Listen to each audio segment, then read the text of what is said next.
Once again, trying to record a procedure through glass. So what we're going to do is we're going to record this tube thoracostomy, a so-called chest tube, on a high-tech mannequin, and then I'm going to record the procedure from my perspective, from the surgeon's view, and at the same time we're going to have the procedure recorded on the side in a traditional way. And then we'll kind of get both perspectives and see which perspective is more helpful for students or providers to learn how to do a procedure that they're not very familiar with. Okay, so I have my universal precautions, and that's obviously very important. And for the sake of the procedure, I'm going to take the mask off so you can see me talking, since we're not dealing with real blood. But we're going to go here and we're going to review all the instrumentation that we have. And basically what we have is a chest tube. We want a large caliber chest tube from 28 to maybe 34, 36 French, at least for trauma, because you don't want that tube to clot. And remember, the tip of the tube is here, and then we have also numbers. And remember that the numbers start from the first or from the last hole of the tube. That's the hole that is closer to the surface, to the skin. And from here, okay, from here to here, so it's 2 centimeters, 4 centimeters, 6, 8. So we usually go approximately about 8 to 12 centimeters, depending on the chest size and whatnot. Okay, so I think you can see it pretty well. And again, the numbers start at the last hole, or the hole closer to the skin, not at the tip of the tube. Okay, and then besides the chest tube, we want to have some instrumentation. We want to have a Kelly clamp. This is not a large Kelly, which I usually prefer, but it'll do the job. And we clamp the tip of the tube here, and also we normally clamp the tip of the back of the tube with another instrument, so you don't get your shoes trashed with blood, pretty much. And then this tube, this Kelly, is curved, so you can see that it will help us advance the tube in whatever direction we want the tube to go, either down or up. Okay, so this is very important. And then we also have another Kelly clamp, a dissecting Kelly clamp, which will allow us to, once we make an incision, dissect the planes and then go in between the ribs. And you want to go in the lower aspect of the intercostal space, although the space is very very narrow anyways, because you have the neurovascular bundle in the upper side of the space. So you go against the rib, and then you spread and you spread, and once you are in through the intercostal space, you can pop into the pleura, and then you're inside. And then we will put our finger there and dissect around, make sure we don't have any adhesions, okay, before we actually place the chest tube. Okay, and we direct up or we direct down. Okay, so and then once you are in, we will secure the tube in a way with a suture. Okay, so let's do that. So we're going to now have a knife, and we have I don't know the name of this patient. It's a trauma patient, so it's a high-tech mannequin. And what we're going to do is the arm is a little bit on the way, but we want to see our landmarks, the nipple line, and usually you want the 4th or 5th intercostal space, and you want to identify the anterior axillary line and the mid-axillary line. And you want to be just anterior to the mid-axillary line as per ATLS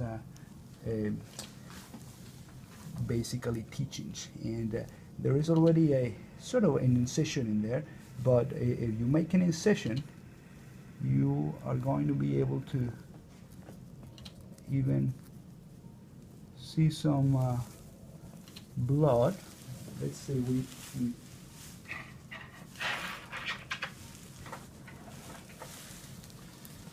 okay.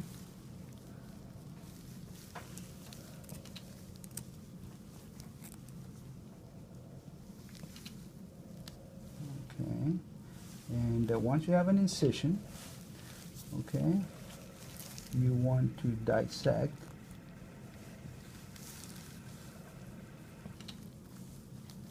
and once you dissect, if I am inside the pleural space, I want usually to put my finger there and with my finger dissect so that I am inside the chest cavity and I am not feeling any resistance. I feel the lung inflating as the patient breathes. And if you had a tension pneumo, you'll see an improvement on the hemodynamics, on the blood pressure, and a decrease on the tachycardia if the patient had some. And then you'll hear sometimes the rush of air under tension, under pressure coming out of the chest cavity. And so once you do that, you insert again your instrument, your Kelly. And then some people like to keep the Kelly in place, okay, as you reach for your tube, okay, and then put the tube in there, okay. So we're going to direct the tube up, okay, and so the tip of the tube goes up, and once you are in, you can certainly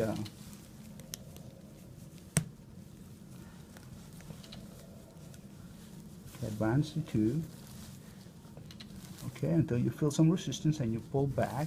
And in this case, the tube is at 8 centimeters. I don't know if you can see it, but again, 8 centimeters from the first hole, the hole closer to the surface, okay?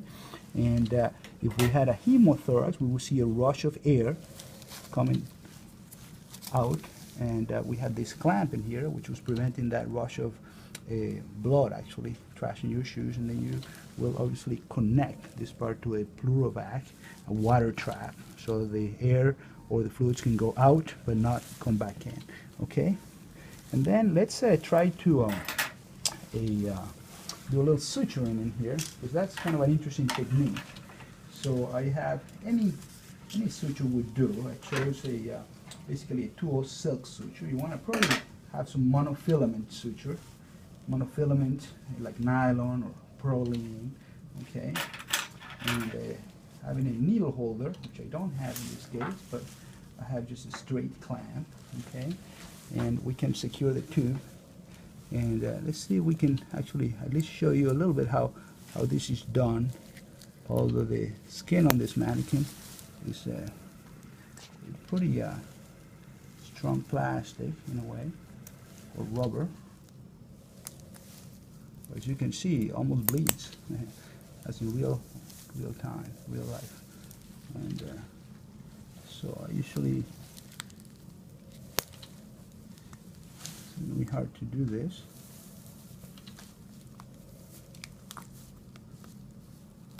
I just want to show you, a cool technique to secure the tube in place. It's ripped in a way.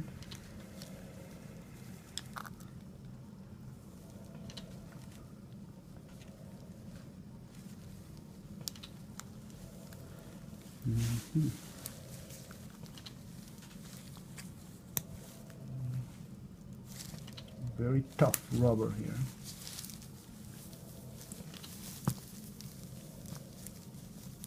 It's a good thing this mannequin is not feeling any of this, because there you go. So you go from one side to the other, okay? One side to the other.